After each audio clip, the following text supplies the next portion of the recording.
It's the 112th meeting of the game between Ohio State and Michigan. The Big Ten championship picture is a little cloudier than the Bucs had hoped entering this one, but there's still hope. Ohio State needs a win against Michigan combined with a Michigan State loss at home against Penn State to clinch a Big Ten East title and a spot in next weekend's conference championship game in Indianapolis against Iowa. Welcome to the Road to the Big Game, brought to you by Orthopedic Associates. We're live from Ann Arbor. I'm Erik Elken alongside former Buckeye, former Wayne Warrior Donnie Evege, and keep an eye on the bottom left-hand corner of your screen on that countdown clock as we lead you up to ABC's network coverage of the game between Ohio State and Michigan. Donnie, we drove up to Ann Arbor yesterday, and I could sense just a change in your demeanor as we got towards the border entering Michigan. I did.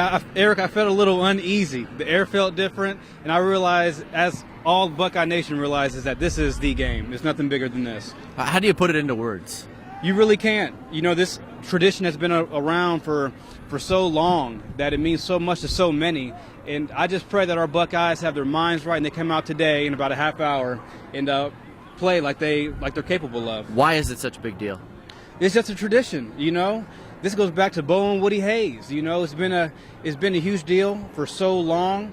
This game is one of those things like this, like Coach Earl Bruce always says, if we win this game, we can walk the streets of Columbus. If we don't, stay in your dorms, stay in your apartment. So there's a lot riding on it. But Donnie, the Buckeyes entered this game in some rare territory, and that is, of course, coming off a loss, a very emotional one at that. It was about as flat of a performance as you could get. Ohio State managed just 5 first downs the entire game, scored just 14 points, and lost to Michigan State on a field goal as time expired. The Buckeyes fell 5 spots to number 8 in this week's college football playoff top 25 as a result. So the question heading into this game, how does this team respond to adversity?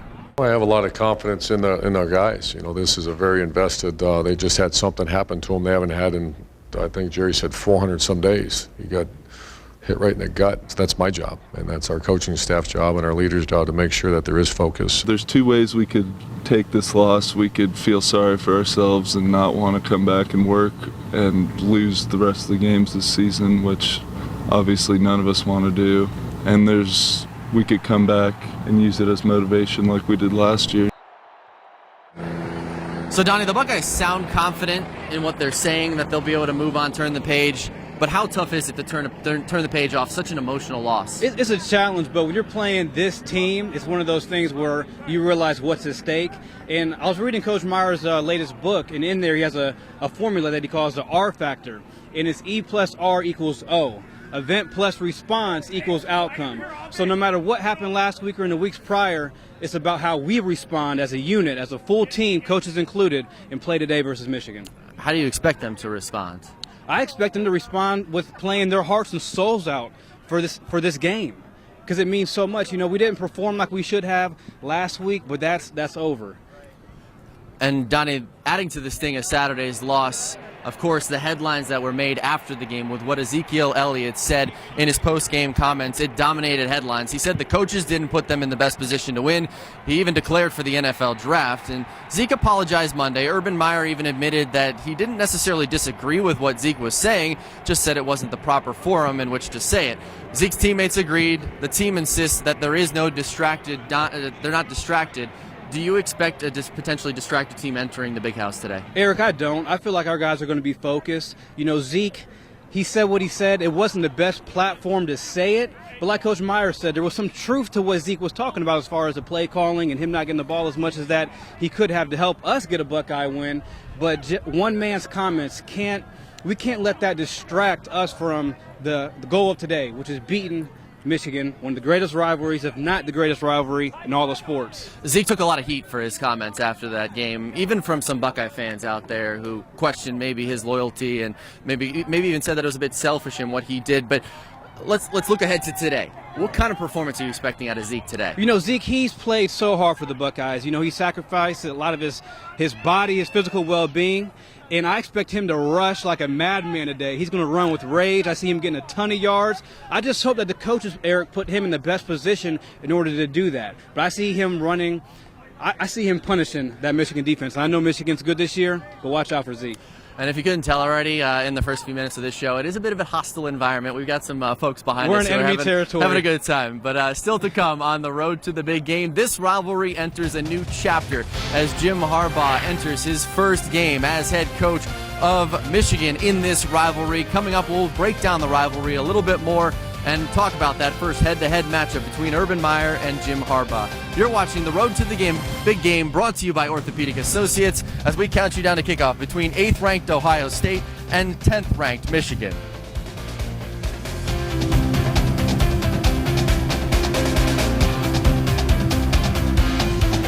We're going to play in the Rose Bowl this year.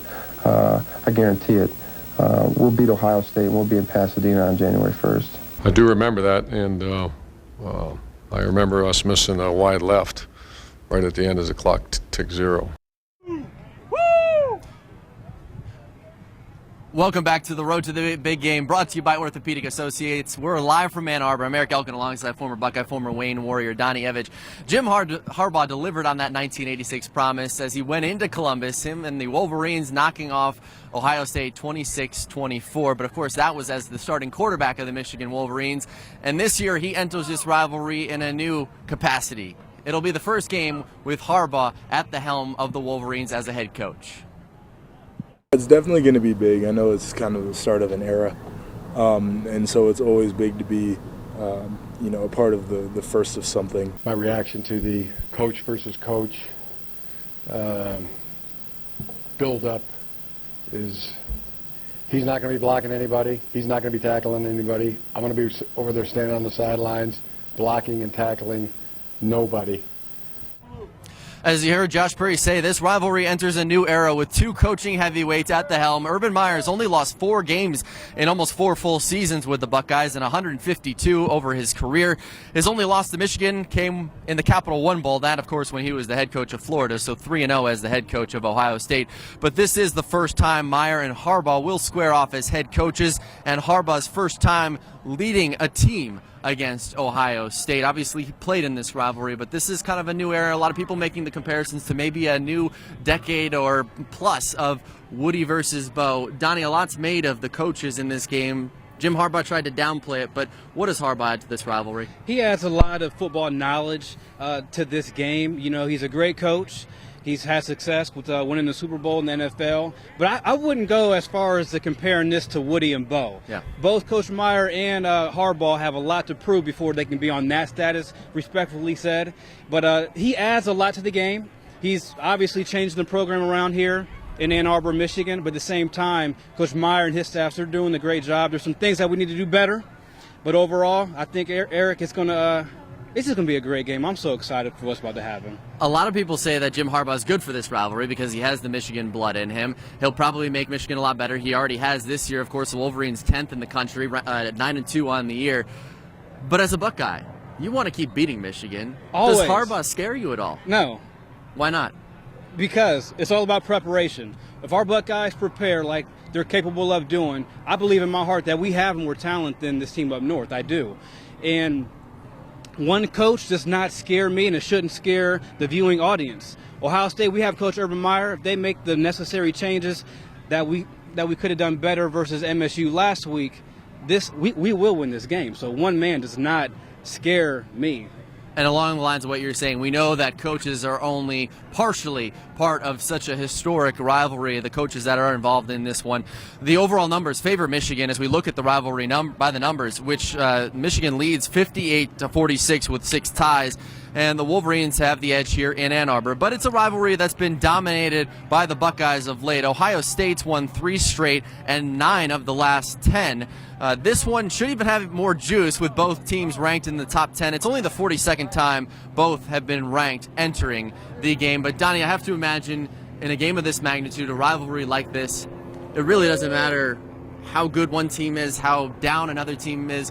It obviously just adds to it that they're both good this year. You're right, Erik. It doesn't matter at all because right now this is the game. This is the only thing that matters. Last week, whatever Michigan did, it doesn't matter. Whatever we did, it doesn't matter. It comes down to when that ball's kicked off here in a few minutes, that the Silver Bullets go down there and play like crazy. The offensive, they have to attack. We cannot play reserved. We have to throw the ball downfield. We have to just play like we're capable of, Eric. And you played against some Michigan teams that were a little bit down. I did. But you couldn't tell it when you were on the field. You really couldn't tell because, like we just mentioned, it doesn't matter if Michigan at this time's had a good season, a great season. Doesn't matter what the score is going to be at halftime. It's all about taking it one play at a time.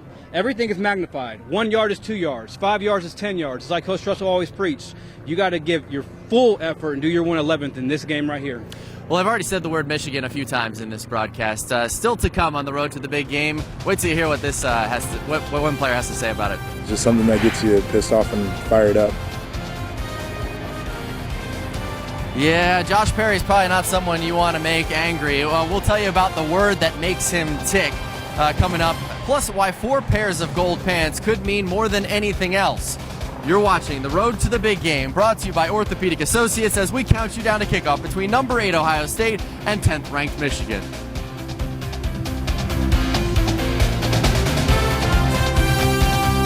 This is a huge game, and I know nothing would make me feel better than winning, my 4th pair of gold pants, going up there and beating them in their place.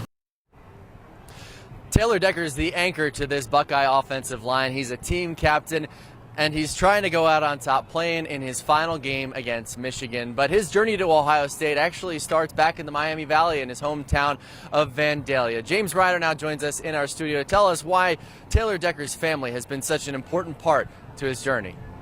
Well, Eric, it's amazing to believe that Decker almost wasn't a Buckeye. Originally, he committed to Notre Dame, and it was a late push from Urban Meyer that actually helped jumpstart what's been an incredible career. And as it starts to wind down and come to a close at Ohio State, I sat down with Decker's parents, and that's where we shine our local player spotlight, brought to you by Abbey Credit Union. It's Vandalia native Taylor Decker. That was a big surprise for me. We're planning on all these trips to Notre Dame. Coach Meyer, he's pretty convincing. He always wanted to play at Ohio State, play for his home school. I want to play at the shoe. Decker's parents have not only been able to see every home game, but they haven't missed a single game for 4 years. His father remembers Decker's first start on the offensive line against Buffalo, when his son was matched up with eventual top 5 pick in the NFL draft, Khalil Mack. At that point, Taylor could have called it in and been crushed by it, or use it as a jumping off point to better himself and to raise his game up. He certainly did, becoming the anchor to the Buckeyes line and helping pave the way to Ohio State's national championship last season. It's such a blessing to see all of his hard work and dedication come out and be rewarded with that, and know he can take that with him for the rest of his life. After accomplishing so much and showcasing his skill, Decker could have bypassed his senior year for the NFL draft. But one reason he returned was to share the senior day moment with his parents.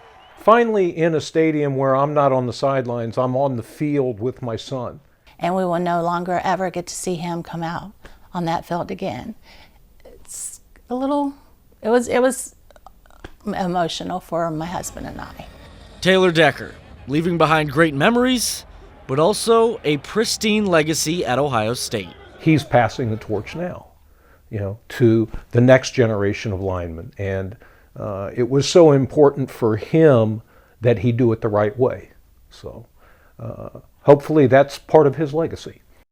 And that was one thing his parents talked about, is he's much more than a football player. And Eric, whether he's working at the zoo or talking to the media, you can just tell how smart he is. But, oh, by the way, he still is one heck of a football player, Eric. He absolutely is, James, and he's actually, if we're being completely honest, one of my favorite guys on this team to cover, because he's so smart, so courteous doing interviews, and he gives you real depth in what he's talking about, and he really thinks about what he's talking about. A very smart kid, very bright future, as you alluded to, because he will likely be a first-round pick coming up in this year's NFL draft. But despite the disappointment of last week and some of the uncertainty that still remains for the Buckeyes the rest of this season, consider what this senior class has accomplished over the course of its career as a whole. A 48-4 record, a national championship, a Big Ten championship, but perhaps what will mean the most to this senior class when all is said and done, with the win against Michigan this afternoon inside the Big House, 4 pairs of gold pants. That's a huge deal. It's just something to brag about, something that you can always talk about, and something people around here are, through all, I guess, eras of Ohio State football can really appreciate. National championships come around every so often, but you play that team every year. I've seen videos of former players here in the NFL, and that'll be a point of trash talk for them if they didn't win 4 pairs of gold pants. My 4 years here, the rivalry kind of transcends that, but for me to be able to say that our class did our part in winning 4 of those games, I think that'd be huge. Donnie's got his 4 pairs of gold pants on. He takes a lot of pride in that. Donnie, what do those things mean to you? They mean everything, Eric. They really do. This tradition started back a long time ago, back in 1933, 1934 with Coach Francis Schmidt. At the time, Michigan was having a lot of success over the Buckeyes, and he basically addressed everybody and said, listen, they put their pants in one leg at a time just like the rest of us. And ever since then, it's been a tradition, and every player that's come through Ohio State has held high value to these gold pants. And I think one of the most interesting things that you've said to me in the past is the bling is what people notice when you walk into a room. They notice something like that, the ring, because it stands out. But the gold pants, maybe not as much, but to you, that means so much. No, you're exactly right, Eric. The ring, it does catches a lot of people's attention. It's a little flashy, but it's the gold pants. And the ring means a lot, too. It's the Big Ten championship, right. The bowl wins. We don't want to downplay that. No, never that. But you're right, Eric. The gold pants is what has, I think, a lot more tradition because it's been here a lot longer over the years. Makes a lot of sense. And the Buckeyes and Taylor Decker and that whole senior class trying to earn their 4th pair of gold pants. But still to come on the road to the big game, brought to you by Orthopedic Associates. We're going to talk a little bit about that word Michigan and why it is a word that is not said very often around Columbus this time of year. We'll tell you why it's referred to as that team up north instead. Stay with us. You're watching The Road to the Big Game, brought to you by Orthopedic Associates as we count you down to kickoff between number 8 Ohio State and 10th ranked Michigan.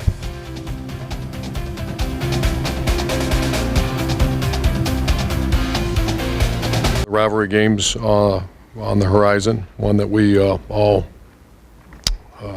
take extremely serious around here, and one that we cherish to be part of.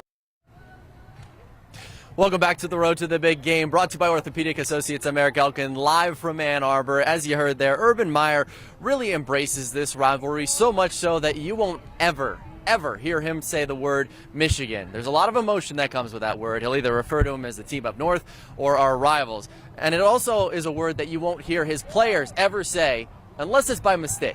We're well aware that this is definitely the best team. I know what you mean. Best team we've played in the last 3 years, team up north. You hear the word Michigan. It's just something that gets you pissed off and fired up. Nothing good. Donnie, you heard Joey Bosa almost say Michigan. He would have gotten in trouble, had to do some push-ups for that. It wasn't necessarily quite as strict under the Tressel era when you were a player that you weren't allowed to say the word Michigan. I've heard you say it a few times, not to throw you under the bus or anything, but what comes into your mind when you hear that word Michigan? At times, I just feel cringe. It's so hard just to deal with it.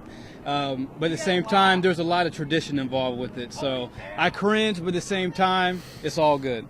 And you've been hearing a lot of Go Blue, too. That doesn't seem to... Oh, my gosh. That's the one thing that I dislike the most. It's not even just the word Michigan. It's these fans going by here saying obnoxious things and basically saying, Go Blue. And it's like, guys, come on.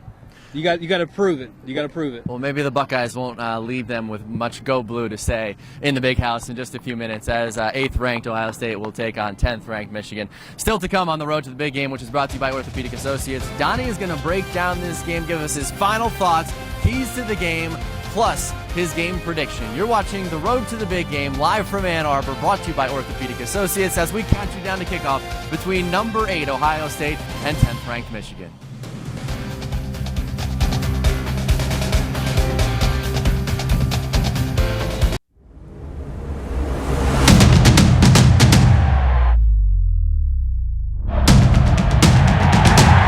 The game, this is what you come to Ohio State for.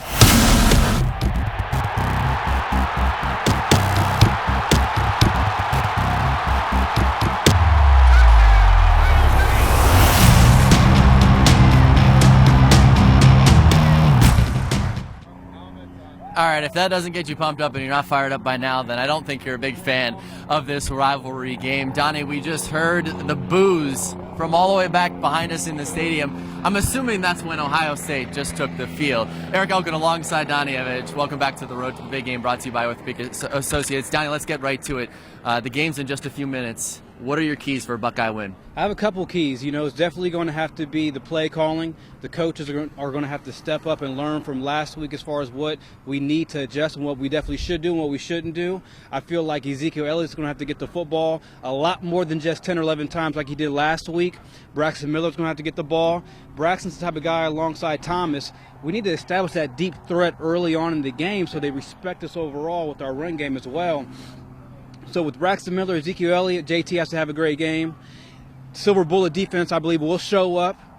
And JT has to have a big game. He has to control that ball. And one thing that we cannot do today is have any turnovers. Turnovers will absolutely destroy our chances of kind of keeping that momentum throughout the whole entire game. All right, so you've given us your keys. Give us your prediction now. What's going to happen inside the Big House in just a few minutes? I reached out to my Facebook family and I asked for their advice and what their predictions were. And overall, along with my own advice, I feel like it's going to be 24-21. Ohio State wins. And a good friend of mine, Tyrone Hogan, also told me he feels like he had a dream. Penn State is going to beat Michigan State. We're going to win today. Take it one quarter at a time, one play at a time. And we're still going to go to the Big Ten Championship. And that means the Big Ten Championship game against Iowa next week in Indianapolis and a chance to potentially get back into the college football playoff picture. But that is just about going to do it for us on the Road to the Big Game here live from Ann Arbor. I want to thank the entire production staff back both at home and live here in Ann Arbor as well. On behalf of James Ryder back in studio, Donnie Evege, I'm Erik Elken saying so long. Enjoy the game, the 112th meeting between number 8 Ohio State and 10th ranked Michigan, live from Ann Arbor. Enjoy it. Go Bucks, and happy birthday to my mother, Chrissy Evege.